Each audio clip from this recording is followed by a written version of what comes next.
So if we said there were 4,700 admissions per week in the US, for the denominator, instead of trying to guess cases, let's just use the overall population. It's crude, it's unadjusted, it's a very back of the envelope way to do this, but it's actually quite clear. That is to say that for a population of 330 million people, that produced 4,700. So we know the population of BC is much smaller. It's about 5.5 million. So if we adjust that, we would see that that turns out to reflect just about 78. If Omicron behaves the same in BC as it does in the US, we would expect about 78 admissions per week. But here's the problem. If you want to go to the next slide.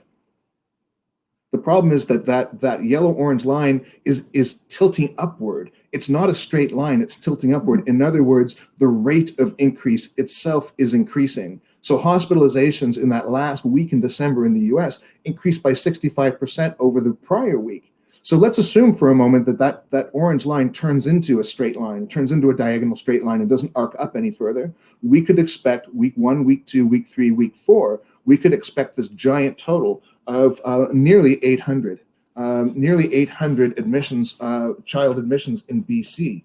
Now that's not necessarily critically ill, but in fact, not necessarily at all, but that is a very large number. This rate of increase may continue, it may pick up speed, it may level off. The fact of the matter is, truly, we don't know, right? This is a very simplified projection, assuming that what we see in the last week in December in the US it applies to BC and continues in the same direction. So it's a very simple representation, but it is alarming because that is 800 child admissions to hospital within 1 month in BC. I think would be really quite a strain. So that's my way of saying, is it mild? Well, if we had 800 mild admissions, we might say, okay, we're just going to have to put up with it. Maybe we'll have some stretchers on the floor for a while. But we have to get back to that question now. What's Omicron doing to kids? Let's look at the next slide, please.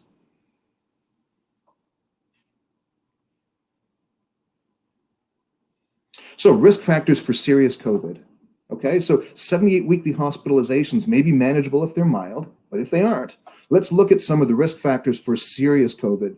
Being less than 3 months old. That frightens me because the odds ratio is 7.8. That means you're 7.8 times, almost 8 times as likely to develop serious COVID requiring hospitalization if you're under 3 months of age. Now, we can't stop people from being under 3 months of age, and we can't isolate them from their parents and their siblings and the community. We can't saran wrap them. We just can't. And so they are enormously at risk. Diabetes, very prevalent in kids. Far more than it ought to be. That increases your odds of serious COVID by 6.6 times.